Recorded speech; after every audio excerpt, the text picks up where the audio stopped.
Welcome in, latest episode of that SEC podcast. I'm your host, Michael Bratton. Go by SEC Mike on the Twitters, and there he is, everybody's favorite health, not sick cousin Shane. What's up, buddy? Hey, mate, what's going on? You're still battling it? You're no longer on the training table, I see. No. I'm out of the training room. I'm there. I'm close. You know, it's the problem is these drugs. I'm not sure I can mix them with alcohol. And I haven't golfed since Saturday. I'm a little tense, Mike. A little tense right now. But I see the light at the end of the tunnel. Yeah. And hey, shout out first cousin in here, cousin Tony. Great to be here. Let's flex our length and girth. That's what we should have named. You should have been length and girth over here. So, yeah, if you didn't get that reference, I have a feeling you'll see it. It's coming soon, at least in a morning show. You know what? Yes, absolutely. Be sure to tune in Friday for the hangover. Hope you enjoyed this morning's show. If you haven't, you don't even have to watch it. Just jump on there and hit a thumbs up. That'd be appreciated. Yeah, and you know what else I'd appreciate, Shane? What's that? If the cousins, if they're interested in wagering this football season, college, NFL, what have you, even basketball, baseball, all that other jazz, they got you covered over at mybookie.ag. That's the website, promo code SEC. Get you 100% instant deposit match this football season. Thanks to our friends over at MyBookie. You want to take care of us? Take care of yourself, really. Head on over to MyBookie. You know what? It just means more money in your pocket. Come on now. I don't know if we're legally allowed to say that, but I do know what we're legally allowed to do, Shane. What's that? And that is praise this man right here. Oh, yeah. Cousin JR has done it again. Shout out JR, Shane. He has gifted a membership to Curdle Rab. Curdle, welcome to the family. Courtesy the legend JR. The memberships in this podcast are brought to you in part by Cousin JR. All right, buddy. So, man, fall camp season. And by the way, JR was there this morning. I've got to figure out how to do this loop thing because every time I'm doing it, just keeps saying it over and over again, which I appreciate cousin showing up. I want to show him a little respect by learning how to use his hot button. Oh, yeah. All of a sudden, this ain't so easy, is it, Shane? I can help you out with that quite easily. Thank you, cuz. Hey, shout out Austin. Shane, cousin Austin. Hell yeah. He's in a giving mood too. Cousin Austin, he has gifted a membership to Chandler Messengale. Chandler, welcome to the family. Courtesy, cousin Austin. All right, Shane. So we're in fall camp. Yes. No other. You're the road brother. It's sitting. Yeah. Sorry, I'm reading JP. I think he's trying to give me heads up here. Hopefully they can hear us. Hopefully they can see us. Surely by this point they would tell us if they couldn't hear or see us, right? Yeah. Everybody good? Everybody good? I'm lit up down there. All right. Hey, how about this one, Shane? Cousin Clint. He just gifted us $5. Cousin Shane is now officially on the Aggie fence as of the morning show. Don't do it, Cousin Shane. What has got you on that Aggie fence after you've been dismissing them and saying they're garbage and saying they're lucky to go 6-6 this year? It's this simple, Mike. It's people like SEC Mike in my ear all the time. Billy came over here, and don't get me wrong, Texas didn't come out here swinging a sword saying they're going to beat everybody, but I picked up a little bit there at Media Days. They were the hot team, and then what was the icing on the cake for me was Elko coming out here talking about, it was like he was fighting it on how excited he is about these guys, how much bigger, faster, or stronger they are. And then it was the ultimate Concepcion. I was like, oh my God, I'm here. I want the shirt. Do you make it in 5X? Because I need it right now. I need a Concepcion jersey but I'm not there yet. But I am pretty damn close to saying, you know what? A&M may be special this season, Mike. So all it takes for Cousin Shane is a coach and a quarterback to say, I love this new receiver we got. I'm not going to lie. I don't know if we're getting to Coach Kelly, but then when Coach Kelly started, I was like, you know what? LSU, man. This is Hey, apology, Shane. I didn't even know. I missed this. Cousin Dakota, he gave us $10. I don't think I could show it on the screen for some reason because he gifted it before the show. But he says, I barely have a cent left, but I must have a gift card somewhere. So Dakota. And he's a Mizzou fan. Thank So you, cuz. what are you excited about Mizzou after, again, I want to shout out this kid. I don't know, I don't know the legality of us playing videos and stuff. So I didn't want to just share this without consent. But what's got you fired up about Mizzou? And I'll double back when you tell me. A couple things, Mike. I think the biggest one for me is just this defense, how suffocating I think it can be. I really do think that this may be one of the best defenses in the country.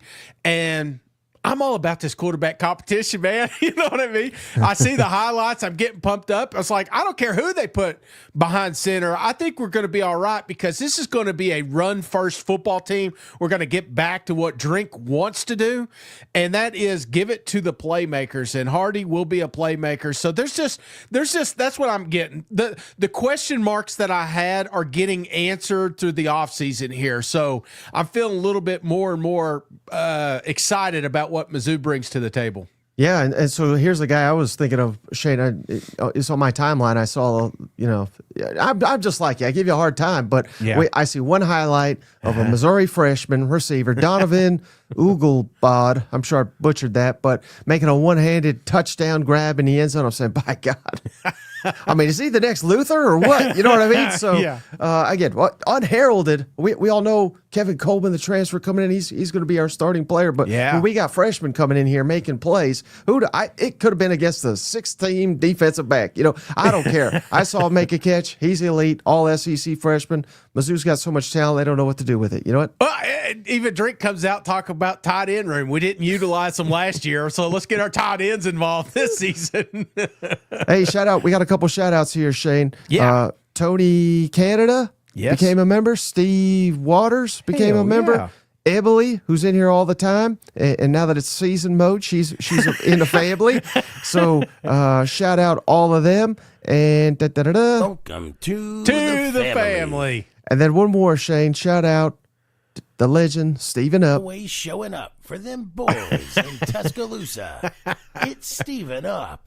Roll Tide. Hell yeah. Thank you, cuz. Steven Up gifted Sage Terrell. Sage, Welcome to the family. Courtesy, Steven Up. So many cousins, man. I'm just feeling the love. You know what? Oh, Emily, she was out of the wheel for a little bit. Now she's back in. She's back on the wheel. Yeah, we got some hue coming up, so we'll get to that. And it's not length or girth, I promise you. But I did want to hit on this, Shane, because I just thought this was fascinating. Yeah. Our guy, Kelly Ford, K Ford. Yes. He has updated his SEC projections. And what have we been saying at media days? Everybody we've been talking with is just the depth of this league. And, some people have like A&M. Like, I think A&M could go to the college football playoff. If A&M goes 7-5, I mean, that doesn't stun me either. Mm-hmm. And there's about 10 teams like that. And K Ford, who again, he's not even an SEC guy. He's a numbers guy. Here's his updated SEC projections. He said I could share this. Give him a follow over at K Ford Ratings if you're not already. He does an outstanding job. But I just want to boil this down real simple.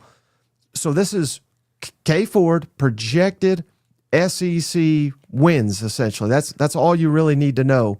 Yeah. Texas, number 1, projected to win the conference with 6.7 projected conference. So 6.7 out of 8, right? Yeah, yeah. And it's not much of a gap, but it is a slight gap, whereas Georgia and Alabama tied for 5.9. So we're talking less than 1 percentage for Texas, Alabama, Georgia. They're all right there. Yeah. But here's where I'm really excited about this season, and I know you are too, and I'm just throwing this out there because I know you're not a big fan of numbers, but the nerds are with you, Shane, in terms of LSU, who he's got 4th, Tennessee 5, Ole Miss 6, Texas A&M 7. They are literally a decimal point different. So the point being, there is no difference between LSU, Tennessee, Ole Miss, and A&M, according to K Ford. And then just a hair below them is Auburn at 4, South Carolina 3.9, Oklahoma 3.8, Florida 3.7, Missouri 3.6. So the moral of the story, Shane, is from really from 4 to 12, there's basically no damn difference in this conference. At least as of today, things can change. Yeah. But K Ford says 10 to 12 teams in this conference can make the college football playoff. Now, they're obviously not going to get that many. They're going to knock each other off. But that's a hell of a place to start the season at, if you ask me. Mike, and I mean, this is just proof to what I've been saying. I know I say a lot of dumb stuff on this show, but I feel like 2025 will be a damn tie. I mean, it's going to be playoffs every single Saturday. And I'm not just saying that to boost the ratings here. I'm just saying that any given Saturday, there's going to be a team that gets upset and there's going to be one that pulls off the upset. You know what I'm saying? And when we get to the end of December or end of November, I feel like it will be a damn race to that SEC championship. It will be a race to maybe that second, third team in the college football playoff. So, yeah, I'm ready for it, man. It could be one injury that changes all this. It could be one kid that we think could hit big, and all of a sudden he does, and then we're looking at them hoisting the trophy at the end of the year. So this is going to be an awesome season, brother. And shout out Be Creepy. Shane, he gave us $5. I think he makes an excellent point. LSU, number 4 in the projected standings from K Ford. Yeah. With the help of the refs, maybe LSU can make a championship. maybe that's how they close the gap. You know what? Absolutely. Is that factored in there? You know? Well, I know what else is factored in there, Shane. Tev just became a member. Tev, welcome to the family. We appreciate you, buddy. But I just want to throw that out there because, all this will change. Yeah. Our opinions will change, or at least mine will, once we get the kickoff and everything. But man, I'm seeing very, very little difference. And even the teams at the top, Texas, Bama, Georgia, there's very little difference. Yeah. And one loss here, one loss there that we don't anticipate. Mm-hmm. I'm not saying it could blow up those team seasons, but all of a sudden they find themselves right in the middle of the pack, mm-hmm. which is very interesting to me. And again, that K Ford, I will throw it up one more time.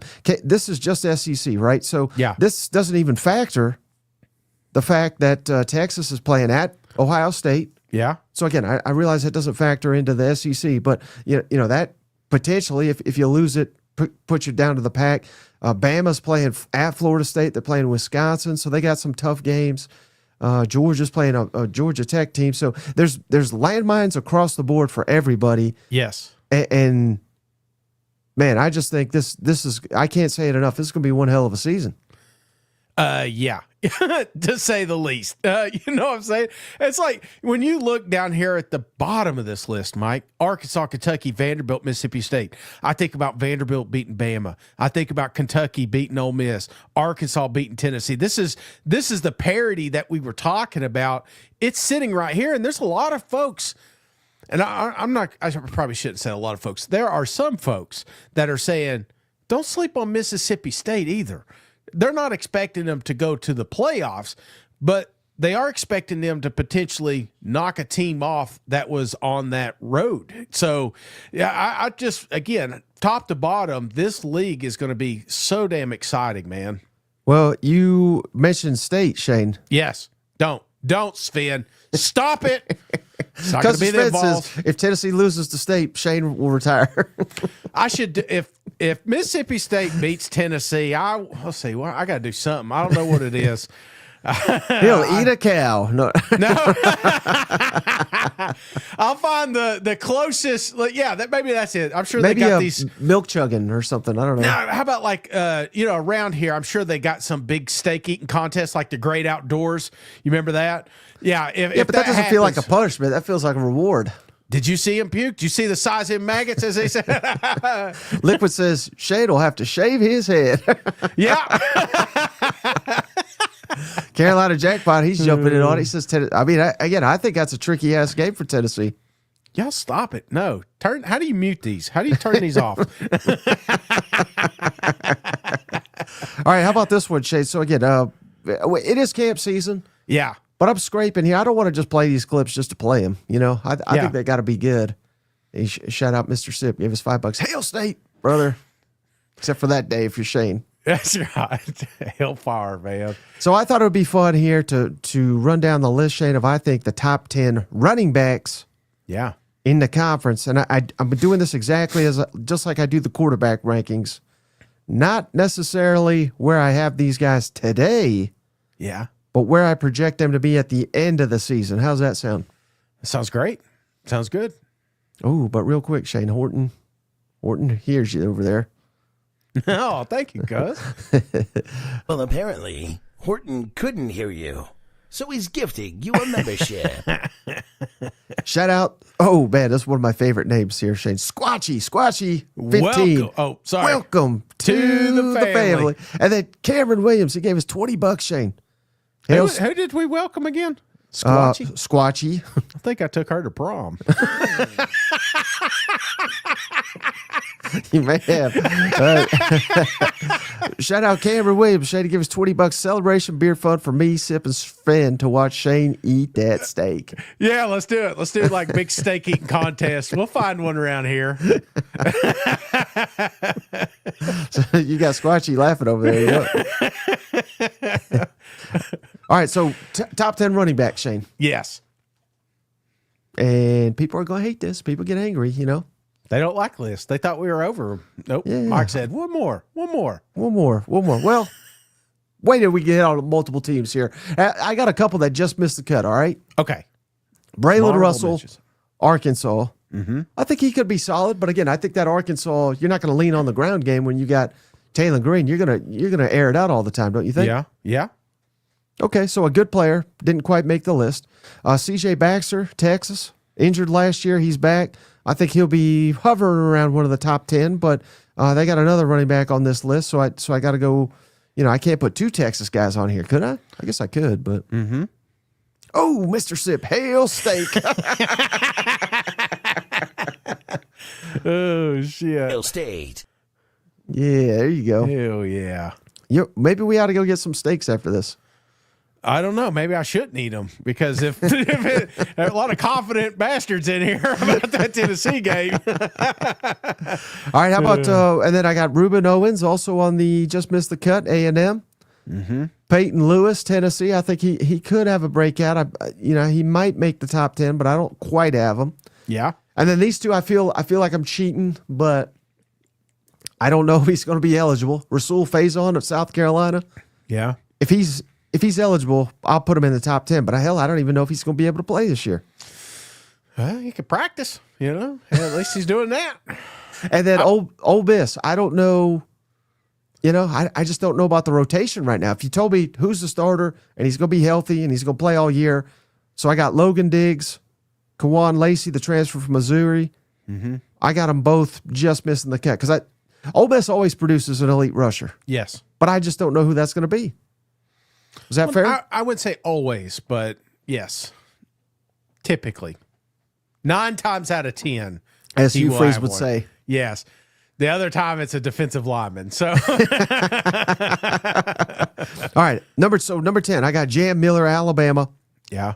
I think he's, he was a starter last year, 668 yards, 7 touchdowns, 16 catches, 155 yards. Yeah, I think he will be very, very good, and his numbers will go up. Big reason why, Shane, offensive line continuity, Yeah. and I know how they like bashing Jalen Milrow. This isn't necessarily bashing him, but Jalen Milrow loved to run the football. Yes. So, now there's got to be that return rushing production that's got to be replaced. I think Jam Miller gets an increased role because Ty Simpson can run, but he's no runner like Jalen Milrow, if that makes sense. Yeah. No, it does make sense. Absolutely. Okay. And you're very agreeable today. I like it. Well, we're at 10, you know. Wait till we get a little closer. Okay. How about I number? would have had him a little higher, but whatever. Okay. How about number 9? I don't know where to put this guy yet either because he's a transfer in. People love him, Shane, at Oklahoma. Jaden Knott, outstanding running back, number 9, Oklahoma. Only 385 yards last year, but nearly 2,600 rushing yards in his career at Cal. Yeah. I'd put him a lot higher if not for 2 things, Shane. Offensive line, still a huge question mark in Oklahoma. And just based on what I know of John Mateer and the offensive places, play caller that we got coming in, Ben Arbuckle, Yeah. they love to air it out. Yeah. So how often are we really going to – I don't think we're going to go ground and pound by any means. So Jaden Knott, I'm putting him in the top 10, but I'm putting him at number 9. Can I ask something? So when you do your quarterback rankings, you always do it based on just their talent at the 12th week, who you're going to pick. Right. So on this one, you're not basing it on talent. You're basing it on production is what you're saying, correct? So it's a little bit different than your QB rankings.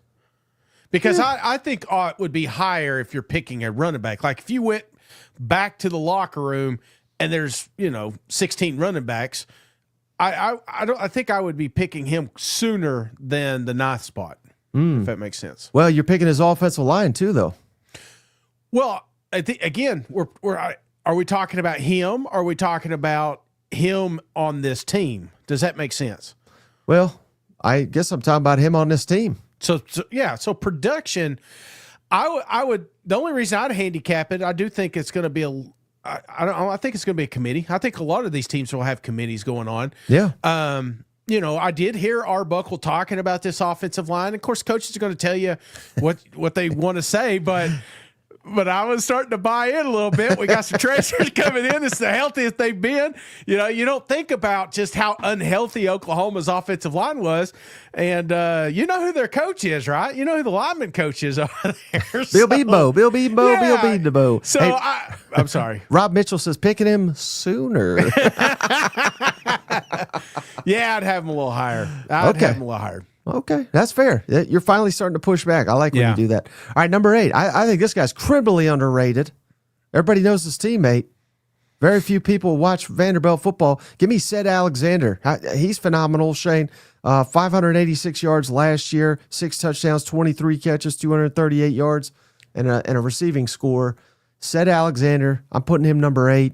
He's a little workhorse there for Vanderbilt. Is he kin to Sean Alexander by any chance? I don't believe so. Oh, okay. Sorry. But you never know.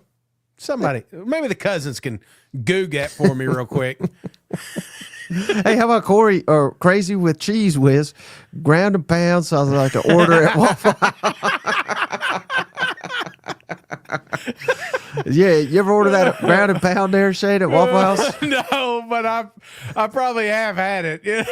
What would that be if you were ordering at Waffle House and you told them you wanted the ground and pound? That seems like you're going to have hash browns and then ground beef like on Right. it and pound like a patty melt type deal with the hash browns. That's what I'm assuming. Yeah. Cheese and definitely onions. I'm thinking Onions gotta be sausage. Maybe they cut it up or whatever. yeah, ground it up. Yeah. That's some ground and pound. Speaking of ground and pound, Sounds pretty good. you know who loves the ground and pound, Shane? Who's that? Josh Heupel. Come on. Oh, Give me number 7, Deshaun Bishop, Tennessee Yes. running back. I think he's a breakout star. Go check us our interview. Austin Price, man, he said this kid takes everything personal, Yeah. Shane. He's going to take it personal when he's ripping through these big runs this year. He had 455 yards last year, but averaged over 6 yards per carry, 3 touchdowns, played in just 9 games. So there's a huge hole to fill with Dylan Sampson off to the NFL. I think Bishop is that guy. yeah. And was it Shawlsley, the OC's talking about that. He loved this running back room. Feels like this is going to be the guy that because we all thought Tennessee would just implode with Dylan Sampson not there, but that's the Josh Heupel system. Tennessee will always have a leading running back, so it wouldn't surprise me if this kid's not leading the Southeastern Conference in rushing this year. Ooh, leading the conference. Well, I would it. I mean, let's say on a scale of 1 to 10, Mike. 10 being like completely surprised, 1 being like no way in hell. Where would you have? Where would you have this one? So I probably should have flipped that around. 10 being like not surprised, 1 being like very surprised. That Tennessee will have a conference leading running back. Squatchy nailed it here. So I'm putting it. You confused me because you're putting I it all did. over the place. Flip. I would say as close to surprise as we can get because they got 4 new offensive linemen. One of them's a true freshman. He'll be highly productive, but lead the conference? Nah, I don't think so. Okay, so 10 being like super surprised, you'd have it like a 9, 8. 8. Okay, I'd say 4. Just track record, Okay, that's fair. But you're forgetting these top 6 backs, Shane. Come on. Nate Frazier, Georgia sophomore, huge breakout potential with ETN off to the NFL. He had 671 yards, 8 touchdowns, freshman, all SEC. And Georgia, I think, is going to get back to ground and pound. They got a couple of guys, so it's not going to be just the Nate Frazier show. But I had a hard time keeping Nate Frazier out of the top 5 here. Sorry, drinking a little water there. Yeah, I mean, you want to question offensive line? I mean, why? Yeah, Mike Bobo, he's been putting out so many running backs here lately. I can see exactly why you have Nate Frazier on this list. So, right, but I don't know, man. I just feel like this is still going to be a passing football team, in my opinion. With old Gunner. Dude, they got 5 tight ends. They can't wait to get the football to, you know? I think Gunner's going to be handing it off more than he's throwing the ball. I think Gunner may lead this team in rushing when it's said and done. All right, you might be right. All right, how about this? Another huge breakout, Shane. LSU fans are giving me shit for this, for not talking this guy up enough. Caden Durham, sophomore. He was an outstanding all-SEC freshman last year, led the Tigers in rushing, 753 yards, 6 touchdowns. Added 28 catches, 260 yards. Give me Caden Durham as the top 5 running back in this conference. Yeah, I mean, he had flashes last year, and it kind of felt good because this is what we know LSU for. But, you know, we're going to get to Coach Kelly comments here in a minute. This feels like a team that's going to have some running lanes open because that wide receiver room is absolutely talented, uber talented. I just feel like there's going to be so much space in the middle for these kids. So, Durham, big year. Yeah. Number 4, Shane. Texas. Give me Texas. Maybe we should put all of Texas on here, Shane. Trey Wisner, over 1,000 yards last year, 5 touchdowns, and 3rd leading receiver on the team last year, 44 catches, 311 yards, touchdown. Trey Wisner, you could arguably put him a little bit higher. Yeah. Well, I believe he's the leading returning rusher in the SEC among SEC players. So Trey Wisner's going to have a hell of a year. But we know it's the art show. Come on. So maybe that affected it. CJ Baxter's back. You know, again, he'll be highly, highly, highly productive. Oh, yeah. But I got him at number 4, not in the top 3. Yeah, but again, I think you're splitting hairs at this point. I mean, Right. if you're in the top 6, 7, I feel like anything could happen with these guys. So, yeah, I'm right there with you on this one. Okay, number 3. Yeah. You ain't going to like this, Shade, but even the news this week gives me even more confidence in him. Give me sophomore running back Jaden Ball. He's my breakout star of the SEC. Shane, 643 yards last year, 7 touchdowns, led Florida in rushing and total touchdowns.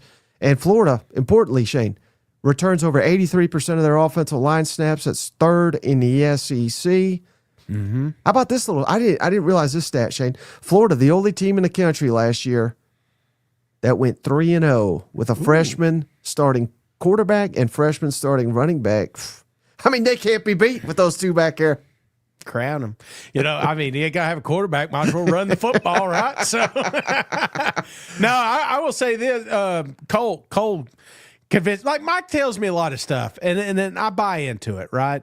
But when I get double confirmation, then I'm like, shit, maybe Mike is right, you know? And this is once Cole could not stop talking about this kid. So, yeah, I you know, when that guy's telling you something about a personnel, you listen, and I'm feeling a little bit better about your ball situation. Yeah. Now, I know you'll love this one, Shane. We've talked about this guy to no end. Give me Ahmad Hardy, Missouri transfer from UNL Monroe. He's a sophomore, over 1,350 rushing yards last year, 5.7 yards per carry, 13 touchdowns.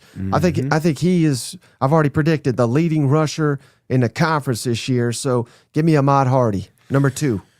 Yeah, this is another one. I told you, I feel like that's what we're going to get this year in Mizzou. It's not going to be as fun. I hate to bear it. I hate to be the bearer of bad news for those that like that flashy offense. I'm expecting a slower offense. Keep that defense off the football field, and in doing that, you're going to have a lot of 3-4 yard runs with Hardy. But at the end of the day, you'll have yet another 100-yard game. So yeah, I like this one. Oh well, Bell cow. But they got other guys too. So the rooms, you know, they got a loaded room too. They do, but you know who's got the most loaded room, but I think is going to have the most productive running back too? Another Vol? No. The team you've been warming up to, Shane. Give me Le'Veon Boss. Come on. He got banged up last year at the tail end, but in 8 games, 763 yards, over 6 yards per carry, 10 touchdowns from last year, and over 87% of the offensive line snaps returned for the Aggies, number 1 in the SEC, Shane. I think old Le'Veon Moss, by the end of the year, I mean, A&M was just a completely different team when he went down at South Carolina last season. They looked awful after that. I'm not saying he's like that great to where he elevates the entire team, but hell, maybe I am saying that. You may be right, man. So let me ask you this. Does Texas A&M, in your opinion, collectively have the best running back room in the country, you think? Perhaps. I mean, because you depends. mentioned Texas. Texas is loaded too, but I'm Yeah. if you're, let's just forget the country. Let's just talk the 16 SEC teams in your power ranking groupings. Who would you have 1, 2, 3? And no particular order. Let's just say the top 3. Top 3 running back rooms. Is that the question? Yeah, because I feel like we're moving toward this kind of committee. We're getting away from the bell cows. There's going to be some dudes that are going to be, obviously center of attention, but it's going to be a collection all across the conference here. So if you're given the top 3, who do you think they would be? I think top 2 are in the same state, A&M and Texas. Okay. I think they're 1 and 2, and I don't know that I would even consider anyone else. Number 3, that's a fascinating question, Shane. LSU's got a 5-star freshman, but I'm kind of like Cole. I don't like to anoint these guys. They got to actually do it when they get to college. So I'm not quite putting them there. Mississippi State's got an outstanding trio. I might put Mississippi State there. How about that? A little curveball for you. I think you did this with quarterbacks one year and it blew up in your face. So, yeah, I'll let you have it because you didn't have enough time to prepare for it. All these state donations. Mike's like, yeah, maybe they got it. They go deep, man. That steak dinner's not cheap, Mike. Well, you know what else is cheap, Shane? What's that? With the promo code ponchooutdoors.com/SEC. I screwed up. I apologize on the last one, Shay. This is how you do it. And it's in the description as well. ponchooutdoors.com/SEC. You type that into the browser. Boom. You get your $10 off and free shipping over at Poncho Outdoors. Shane, they sell a hell of a product. They sent us a bunch of shirts. I got some nice gear. Probably I should be wearing it while I'm pitching it here, Shane, but maybe I will next episode. You can get them long. Shane got the short sleeve, I believe. Yep. I got all long sleeve. I'm a long sleever, as you could tell. But however you want it, they got you covered over at Poncho Outdoor. You can get the original style, Western, denim style, or ultra light. Shane always goes ultra light. I go original.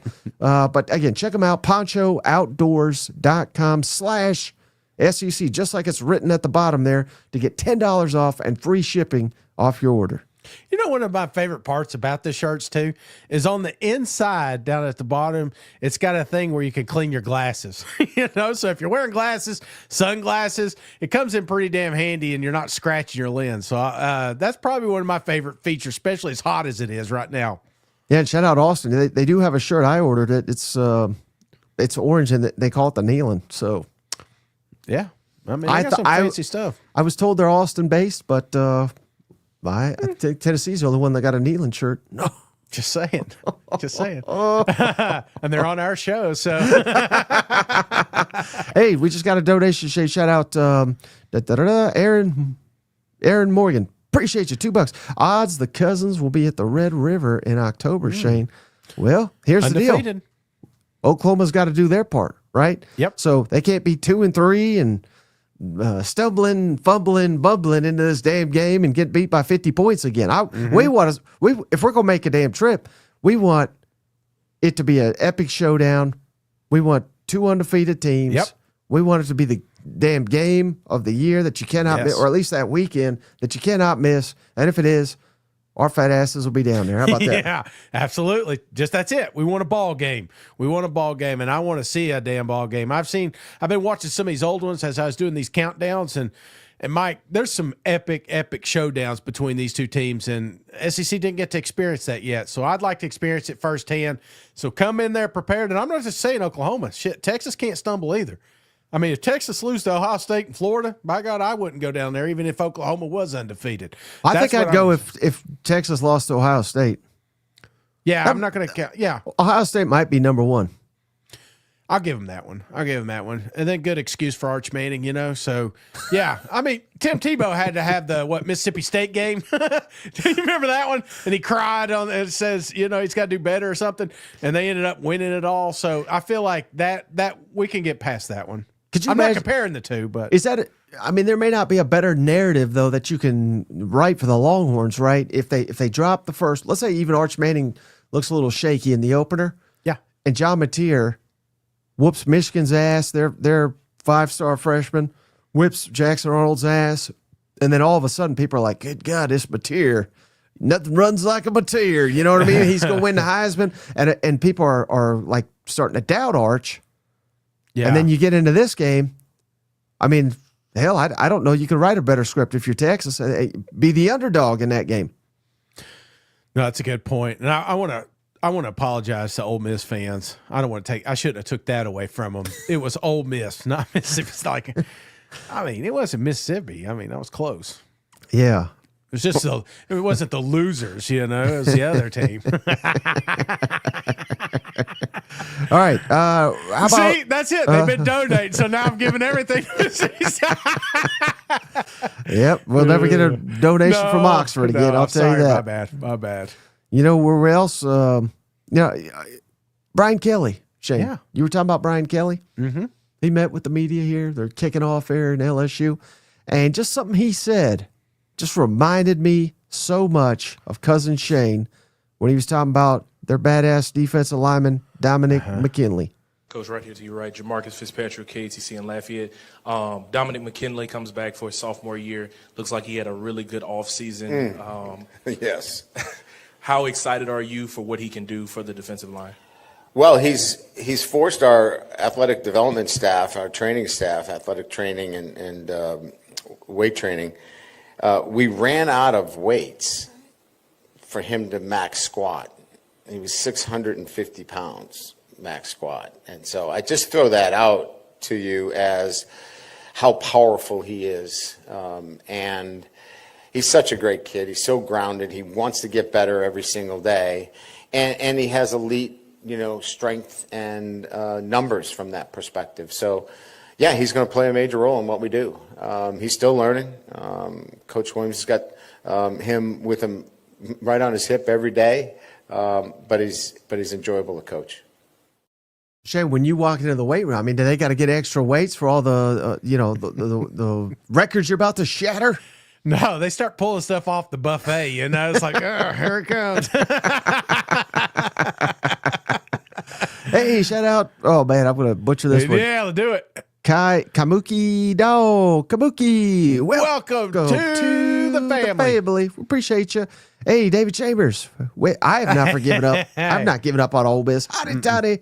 Go Rebs. Appreciate you, brother. Yeah, thank you, cuz. Appreciate it. Hey, I'm wearing their shirt. So. Yeah, you are, aren't you? Yeah. All right. Well, we got one more from old BK, Shane. I thought this was pretty good, right? Yes. So we all know the narrative all off season, and it's completely fair. Mm-hmm. Keep losing this damn opener. Now you got the toughest opener potentially that you've had yet. First one that's on the road, top 10-ish type team or whatever you want to see. Some people have Clemson number one. Some people been eating that cornbread. But let's kick it over to BK. What's he changed in this camp to get over this week one losses here? Hey, Coach, up to you, right? When you go through fall camp 3 different times here and you don't get the result you want in the season opener, how do you approach this camp differently to get that different result in game one?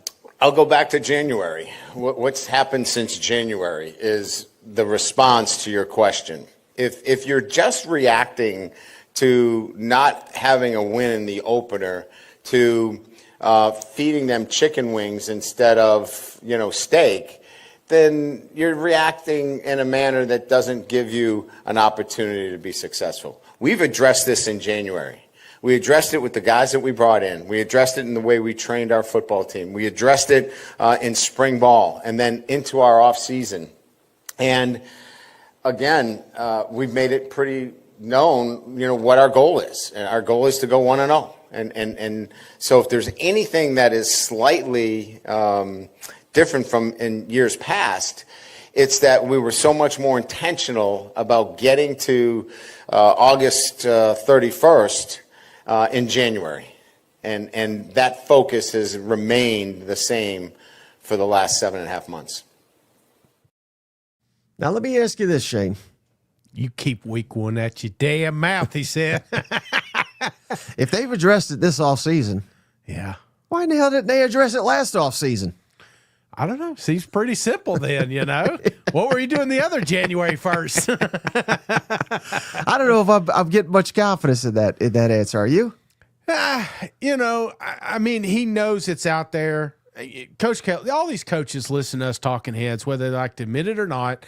They want to hear what people are saying about him. And what people are talking about at LSU is their inability to win the first game of the year.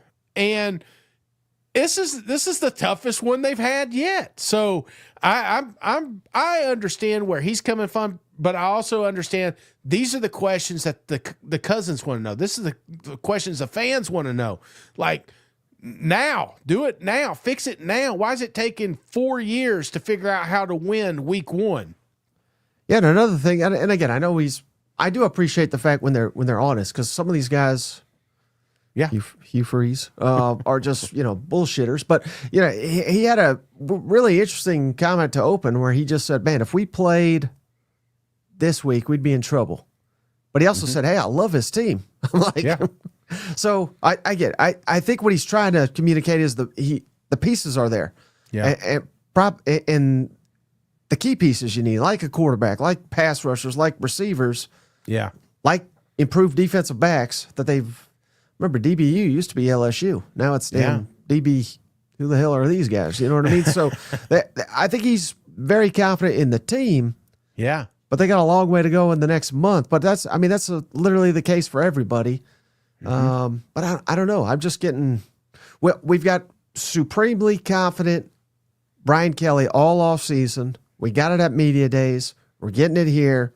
Yeah. I'm just curious if that optimism goes right out the window if you lose. It may not, but it may go right out the damn window if you drop it to Clemson. And I want to be clear, when I listened to Coach Kelly in his entirety, I felt like this was a coach that was still, like you said, optimistic. There was a lot of, I mean, he was happy about every player they brought to his attention. I feel like, I'm not saying the Boo Birds would completely come out. Like, I don't think Coach Kelly gets fired after week one, but I do think that there's some tough conversations. I think they're already there. I think the conversations have already been made up to this one. Like, this is the final year. You sense it with the coach. You sense it with the fans. But I would imagine the people that are ultimately making decision on Coach Kelly's future has also, shed this light to him that how important getting off with a great start would be. But, man, that would be a tough one. Another loss, year 4. That would be a tough one. Yeah, no coach on a cool seat, Shane. It's giving away millions of dollars. No, absolutely not. Hey, shout out Nick F. Shane gave us $20. Something stinks in here. Smells like OP. I'm just reading what the man said. I love it. And Austin, he just gifted another membership. I think that's 2. Yes. In this episode, Shane, I'm trying to see, got to go all the way down to the bottom, see who he gifted it to. But I'm still not seeing. Oh, here we go. Austin welcomed Jerry Pickle Nips. Jerry Pickle Nips. Welcome to the family. What a name. I love it. shit talking. That's what I love. That's what I love about college football. Cousin Ma called in this morning, and that's what he gave he was a big South Carolina fan, gave shit to Kentucky. I was like, man, that's what I miss. You know, I love being nice. I mean, we can be nice and say, hey, good luck this year, but I like talking shit about them opponents, you know? Right. And hey, so shout out for Cousin Austin. He's gifted 2 memberships here, Shane. Let's kick it over to Tennessee real quick, where Heupel rarely says anything. I think the best press conference he ever had was when Nico took off, you know? Yeah. So again, he's a tough one to get a read on, but I did like this comment. This is about their new quarterback, Joey Aguilar, and the work he's putting in. I thought this was interesting from Old Hype. Joey talked about yesterday going through spring installs back at home, how he did it in 4 days. Halsley or Aguilar? Oh, Aguilar, sorry. Okay, sorry.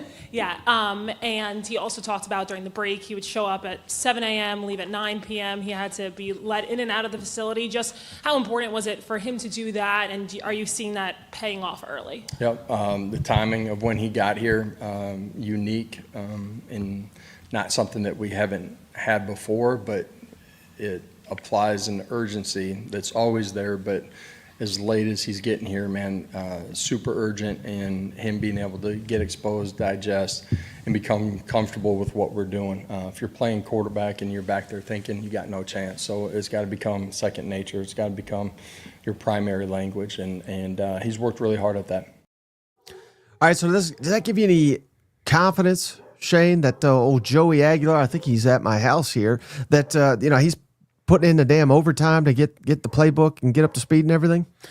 Yeah, I do. And, I've listened to Joey outside of this press conference, and it's tough. New guy coming in here to an established quarterback room. We talked about even Mizzou kind of dealing with a similar situation. It takes a lot because not only you're trying to learn the system, the playbook, but you're also trying to learn, you're trying to make friends. You're trying to get these guys. I mean, you can't lead. You can't just come in and be a leader. You have to earn that. And I feel like that's a tough ask, because this is a big void to fill. And because nobody likes to talk about the quarterback that was there last year, but let's not forget the expectations and standards that were created by that guy by getting him to a college football playoff. So that's what is expected at the University of Tennessee. And you fall short, man. That's a lot on your shoulders, man. Yeah, I mean, it's a different story. I just had the schedule up there. If you got ETSU week 1, right? Yeah. Because it really don't matter who's the starting quarterback. But again, I know Tennessee is actually the point spread has shifted here recently, Shane, if you want to go over to my bookie and bet it. But it was 14.5. Yeah. It's down to 12.5 the last week or so. So again, just slight shift, but it has shifted. The fact that you're playing Syracuse, the fact that you're not at home. Again, Syracuse has got a ton of transition of their own. So Did we lose a kicker or something? No, just kidding. I'm not saying it's going to be like a soup. I think Tennessee is a little. I mean, if hell, what's Aguilar's issue apparently is interceptions, right? Yeah, he throws a couple of interceptions. If you were to guarantee me that, I'd say, well, hell, Syracuse may win this damn game. But the point being, it's not a damn layup, right? Yeah. If they screw up the quarterback competition, and they've done it before, Shane. Yes, they named Joe Milton the quarterback over Hendon Hooker before, and then they named Joe Milton, the quarterback, over Nico. And, so every year there's a quarterback issue. If they start extremely slow, I mean, this all of a sudden that Syracuse game is very interesting. Well, and the OC was out here talking. He wants an aggressive quarterback. I feel like that's part of the reason why they went for Aguilar. They want somebody that's not afraid to throw, but be smart. And I feel like that's going to be his problem is. They call it the zero plays. I think, we don't want 0 yards. We learn the check downs. Don't be afraid to run the football.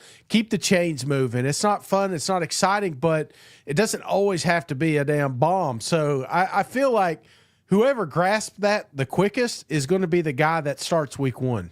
Yeah. And then the other one that is just massive. Again, we already know who the quarterback's going to be, but when it comes to the fate of the program, perhaps the fate of the head coach. Oh, I'm talking Jackson Arnold, baby. So Hugh Freeze. Well, first of all, they've cleared technically Malcolm Simmons, the receiver that got arrested recently for, I believe, domestic assault. But hey, innocent till proven guilty. So I'm not gonna. I don't know the inner workings, but that was announced today.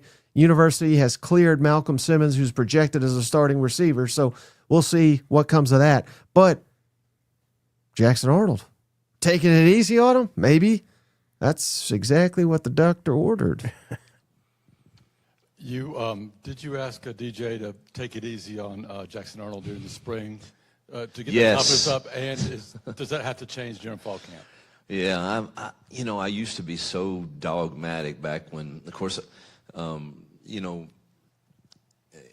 used to just go tempo, and see how, and man, I was proud if we had 95 plays a game. Yeah, and we scored a bunch of points, and that's the way I started as an OC, and carried that over from all my days at Lambeth, Arkansas State, and then at the beginning of the Ole Miss tenure.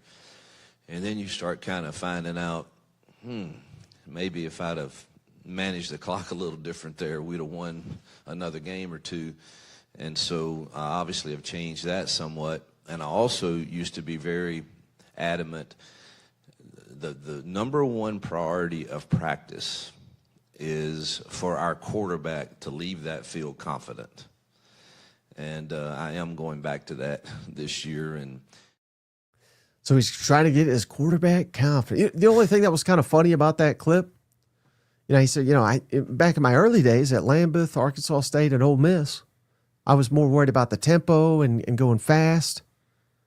Well, that's when he was successful. I mean, he's not been very successful, so maybe he should go back to that. But again, they're trying to make Jackson Arnold comfortable. Yeah, that is paramount. There was another clip. It was kind of a little bit more boring, but just about how. Remember this time last year, was it, Shane, where, oh, yeah, me and Peyton, we talk every day. We finish each other's sentences. He knows exactly where I want to go. Now it's a little bit opposite. He's saying, Jackson's doing great, but there's still some inconsistencies with him knowing, what maybe what I want on third and short. Do we want to go for it? Are we just trying to get the first down? Are we trying to get the bomb?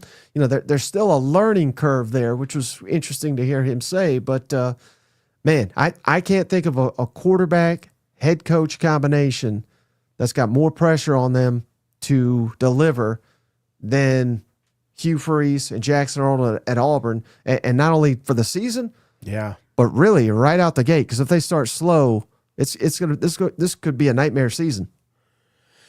Yeah, it really could be, man. And I don't know if you ever remember that. Do you ever remember that meme where that kid's making a cake?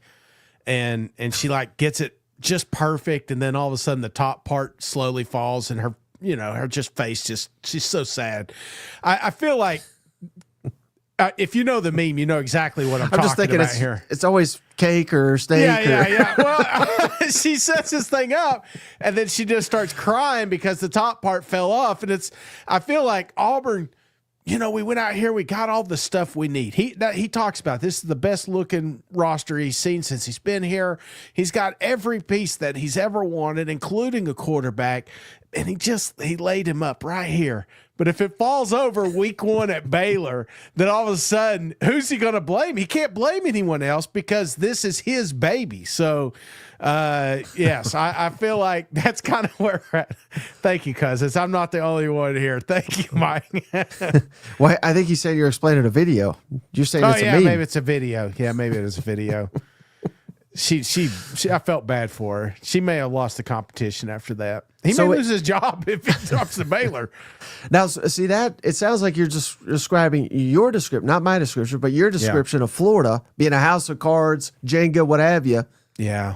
Is that what Auburn is? Which I've been kind of saying. Shit, Mike, why you say it like that? But you may be right. One's got a banged up quarterback, and the other one's got a emotional quarterback. Now, we said, Shane, it could crumble early. Yeah. But hell, you beat Baylor. You beat Oklahoma overhyped, maybe. John Mateer, nothing runs like a deer till it's out of gas or whatever. A&M, who knows? They faded last year. you beat these teams, you get to 5-0, all of a sudden, I don't want to say playoff lock, but Yeah. if you get to 5-0, They're playoffs. 5-0, you're in the playoffs. one at 0% to 100%, what would you give Auburn to make the playoff if I guarantee you 5-0? 90.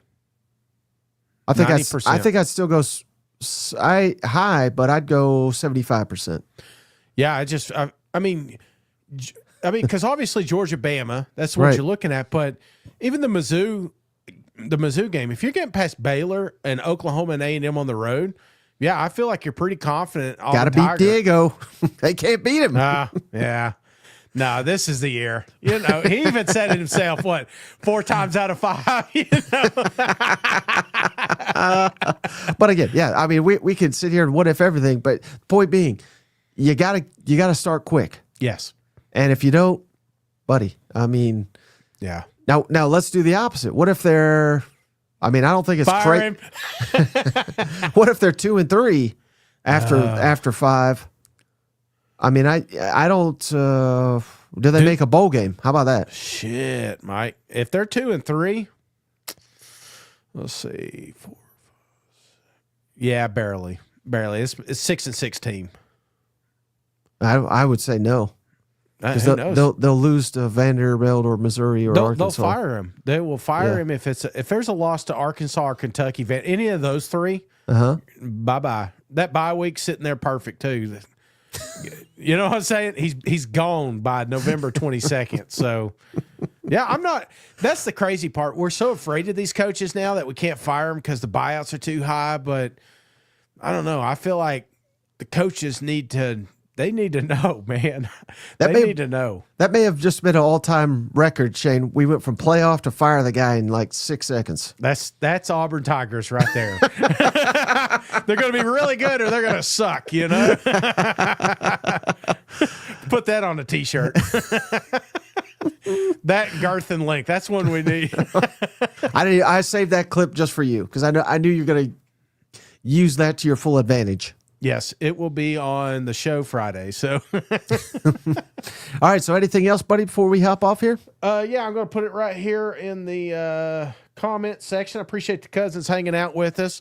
You like shit talking? Well, let us hear it. I've sent over a link. We've got the voicemail set up for SEC hangovers on Monday, Wednesday, and Friday. And brother, I'll tell you what, hearing the coaches, it's just, for me, it's here. The football is here, and I can't wait to see it unfold, brother. This is, I've told you, and I keep saying it over and over because I know week 1, I can't think of a better week 1 lineup in college football in my entire life. That's how great. I don't know how you got anything planned. Thursday, you got football Thursday, Friday, Saturday, Sunday. I mean, I will not leave this. I'll be quarantined again. I may catch COVID on purpose so I don't have to leave here, Mike. I am so ready for football. 4 weeks from tomorrow, MIZ, they kick off the season. Dude, get the honey-do list over now. You want to do some fall photos? You get them 3 weeks. All right, I know Even though it's everybody's 1,000 degrees. You're going to be sweating in that cornfield, but it's worth it. Yeah, we can't wait for it. We're going to be here to count you down each and every day till we get there. So, yeah, I guess that's going to do it. And tomorrow there'll be even more. There's more coaches, more camps getting going and everything like that. We haven't heard from Sam Pittman yet. They go tomorrow, so hopefully he always gives us a couple gems. But yeah, stay locked in on the channel. Still got some interviews, slowly trickling those out. Those will be done by the weekend.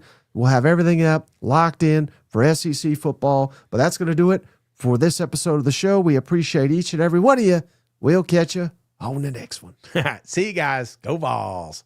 Hey, buddy, this beer's for you, Mike, and Cousin Shane.